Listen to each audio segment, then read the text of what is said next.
Hi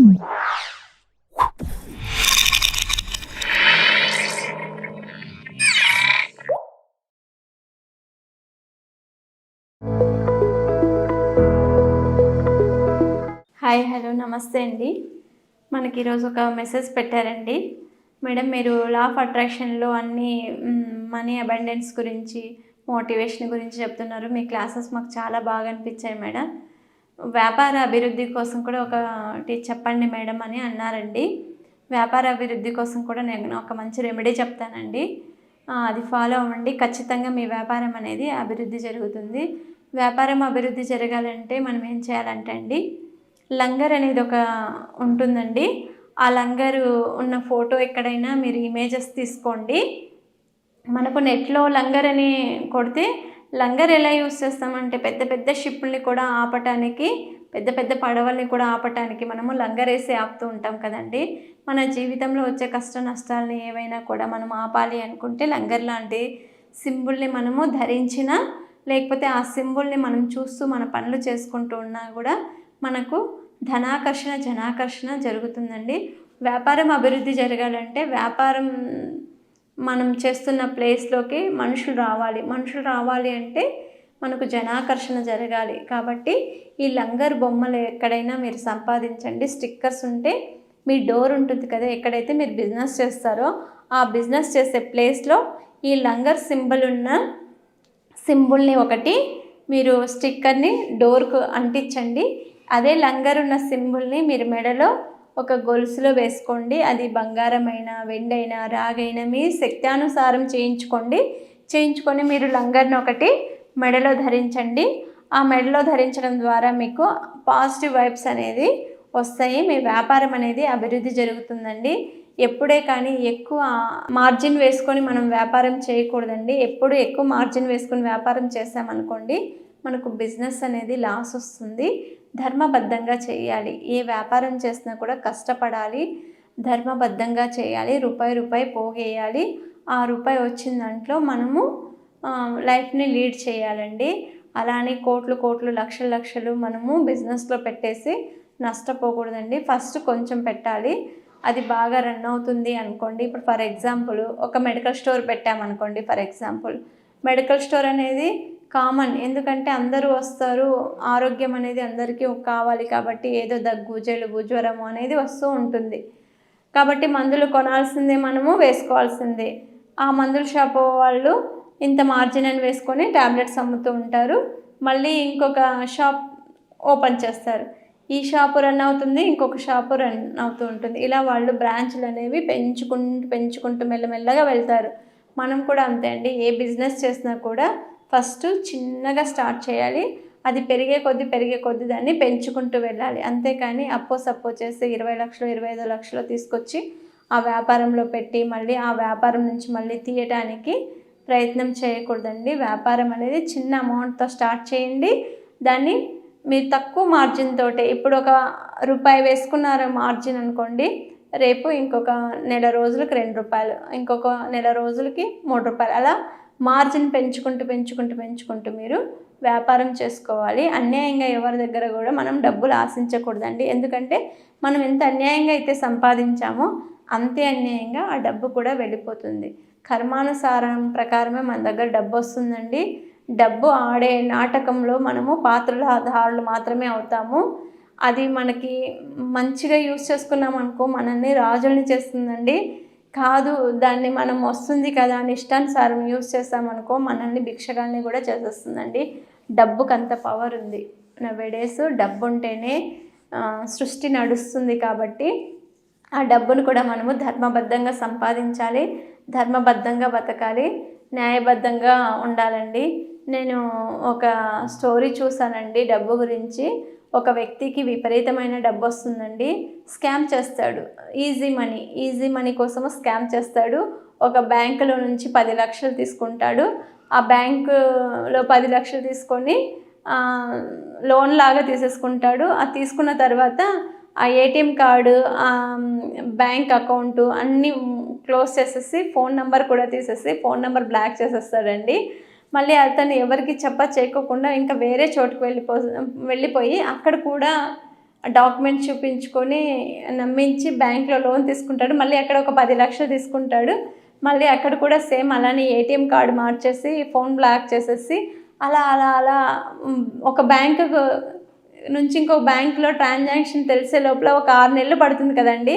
ఆ 6 నెలలు మోసం చేసేసి ఇంకో బ్యాంకులో తీసేసుకోవడము. అలా 2 బ్యాంకుల్లోనూ 20 లక్షలు మోసం చేసేసి ఇప్పుడు ఫోన్లు తీయకోకుండా ఫోన్లు స్విచ్ ఆఫ్ చేసేసి అతను ఎక్కడున్నాడో తెలియకోకుండా అంత గేమ్ అలాగా ఆడుతాడండి. ఆయన ఆడిన తర్వాత కర్మ సిద్ధాంతం ఊరికే ఉండదు కదండి. ఎక్కడి నుంచి స్టార్ట్ అయ్యాడో మళ్ళీ ఎక్కడికే వచ్చేస్తాడండి అతను. అంటే మనము ఏదైనా ధర్మబద్ధంగా ₹1 సంపాదిస్తే ఆ రూపాయికి భగవంతుడు ఇంకొక రూపాయి వచ్చే మార్గం చూపిస్తాడే కానీ ఇలా మోసం చేసి ఫ్రాడ్ చేసి డబ్బు వస్తుంది కదా నానా గడ్డి తిని సంపాదించాల్సిన అవసరం లేదండి. ఎందుకంటే ధనికులు అయ్యారు వాళ్ళు అంటే వాళ్ళు కష్టపడ్డారు కాబట్టి ధనికులు అయ్యారండి. మోసం చేస్తే చీటర్ అవుతారు. అతను మళ్ళీ సర్వైవ్ అవ్వచ్చు కానీ అతను మనసుకు ఉంటుంది, ఎక్కడో ఒక చోటు ఉంటుంది, అరే నేను ఇలా మోసం చేసి బతికాను, ఇలా మోసం చేసి బతికాను, ఇలా మోసం చేసి బతికాను అని అతనికి ఆత్మ క్షోభను కలగజేస్తుందండి. అదే ఒక కష్టపడి ₹1 సంపాదించామండి, ఆ రూపాయి మనకి భగవంతుడు ఇంకొక రూపాయిని యాడ్ చేసి మన కష్టానికి ప్రతిఫలము మనకి ఇంకొక రూపంలో చూపిస్తాడు. లేకపోతే ఏదైనా ఆస్తి రావడం, లేకపోతే మన పిల్లలు బాగా చదివి ఎక్కడైనా బాగా సెటిల్ అయ్యి వాళ్ళు శాలరీ రూపంలో రావడము అలా జరుగుతుంది. ఈ మోసం చేసి తిన్న వ్యక్తికి, మోసం చేయకోకుండా సిన్సియర్గా తిన్న వ్యక్తికి లైఫ్లో చాలా డిఫరెన్సేషన్ ఉంటుందండి. నవ్వేడేస్ జనాలు ఎలా ఉన్నారంటే ఈజీ మనీ కావాలి, ఈజీగా కావాలి, ఈజీ మనీ కావాలని ఆలోచన చేస్తారంటే ఎంత ఈజీగా వస్తుందో మనీ అంత ఈజీగా వెళ్ళిపోతుందండి. ఎంత కష్టపడితే అంత ఇష్టంగా మన దగ్గర ఉంటుందండి. మనం డబ్బు కోసం కష్టపడాల్సిన అవసరం లేదండి. మన తెలివిని, మన నాలెడ్జ్ని మనము ఇంప్లిమెంట్ చేసుకుంటూ డబ్బును సంపాదించడం చాలా ఈజీ అండి. అది తెలియక ఏదో కష్టపడిపోతున్నారు. కానీ మనం నీతి నిజాయితీ అనే ఒక ఆయుధంతో మనం కష్టపడ్డాము అనుకోండి, మనకు డబ్బు మనకు వచ్చిన దాంట్లోనే మనము చాలా ప్లాన్గా చేసుకొని 10 మందికి సహాయం చేస్తూ మనం కూడా సేవింగ్స్ చేసుకుంటూ ఉండొచ్చండి. ఈజీ మనీ కోసం ఎప్పుడు ప్రాకులాడకండి, ఇలాంటి ఫ్రాడ్లో పడిపోకండి. ఎందుకంటే బ్యాంకుల్ని మోసం చేసినంత ఈజీ కాదు వాటి నుంచి తప్పించుకోవడము. ఎక్కువ అప్పులు అయిపోయాయి అనుకోండి, ఐపీ ఎత్తేస్తాము మాకేముంది అనుకుంటే, మీ గురించి తెలిసింది మీ ఊళ్ళల్లో అంటే మీ గురించి ఎంత నెగిటివ్ వెళ్ళిపోతుంది. ఫలానా వాళ్ళ పిల్లవాడంట ఇలా చేశాడంట, ఇలా చెప్పాడంట అని అనుకుంటాడు. అక్కడ తల్లిదండ్రులకి చెప్పుకోలేడు, ఇక్కడ భార్య పిల్లలకి చెప్పుకోలేడు, వెళ్ళి ఎక్కడో ఒక చోట ఏదో ఒకటి చేసుకుంటారండి. ఇలాంటివన్నీ ఈజీ మనీని ఎప్పుడూ అట్రాక్ట్ అవ్వకండి, కష్టపడండి. కష్టపడితేనే మనము ఎప్పుడైనా కానీ సంపాదించుకుంటాం. ఎందుకో తెలుసా, ఒక కుండ కాపరి కుండలు చేసే వ్యక్తి ఎంతో కష్టపడి కుండలు తయారు చేస్తూ ఉంటాడండి. ఆ కుండల్లో వ్యాపారం సరిగ్గా డెవలప్ కాక ఆ కుండ కాపరి ఏం చేస్తాడంటే దేవుడికి వెళ్ళి మొక్కుకుంటాడంట, స్వామి నేను రోజుకు ఒక 1000 కుండలు చేస్తాను, కానీ ఏ కుండని తయారు చేసినా కూడా ఎన్నింట్లో నీళ్లు పోసినా కూడా కారిపోతూ ఉన్నాయి, నేను ఎక్కడ తప్పు చేస్తున్నానో నాకు అర్థం కావట్లేదు అంటే అంటాడంట, సరే నువ్వు ఇప్పుడు కుండలు చేస్తున్నావు కదా, ఆ కుండల నుంచి రోజు నాకు తీసుకొచ్చి నీళ్లు పోయి అంటే ఆ కుండ కాపరి 2 కుండలను తీసుకొని ఇలా వేసుకొని వెళ్తుంటే సగం దారిలో కుండ ఖాళీ అయిపోతుందంటండి. ఆ సగం నీళ్లు మాత్రమే దేవుడి దగ్గర చేరుతున్నాయంట. అంటే ఇంకా మిగిలిన సగం అంతా కారుతున్న నీళ్ళన్నీ చెట్లకు వెళ్తున్నాయంటండి.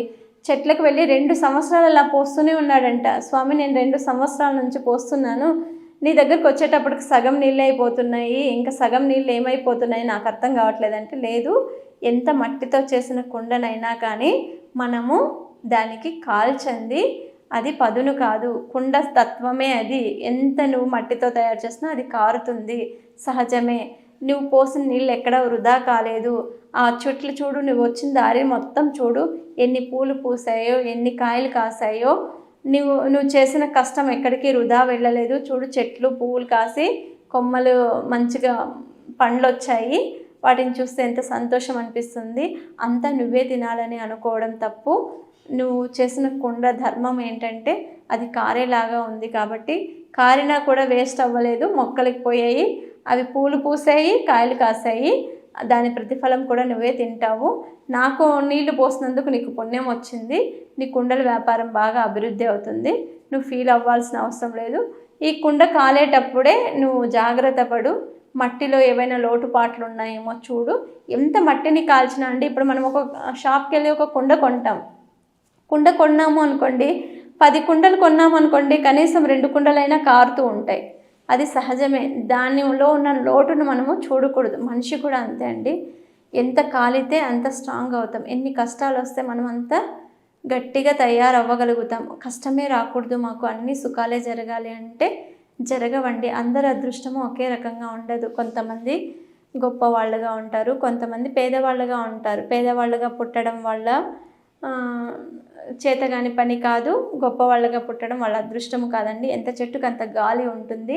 మనం దేనికి భయపడాల్సిన అవసరం లేదండి. ఎందుకంటే ఈ మోటివేషన్స్ నవేడేస్ చాలా అవసరం అండి.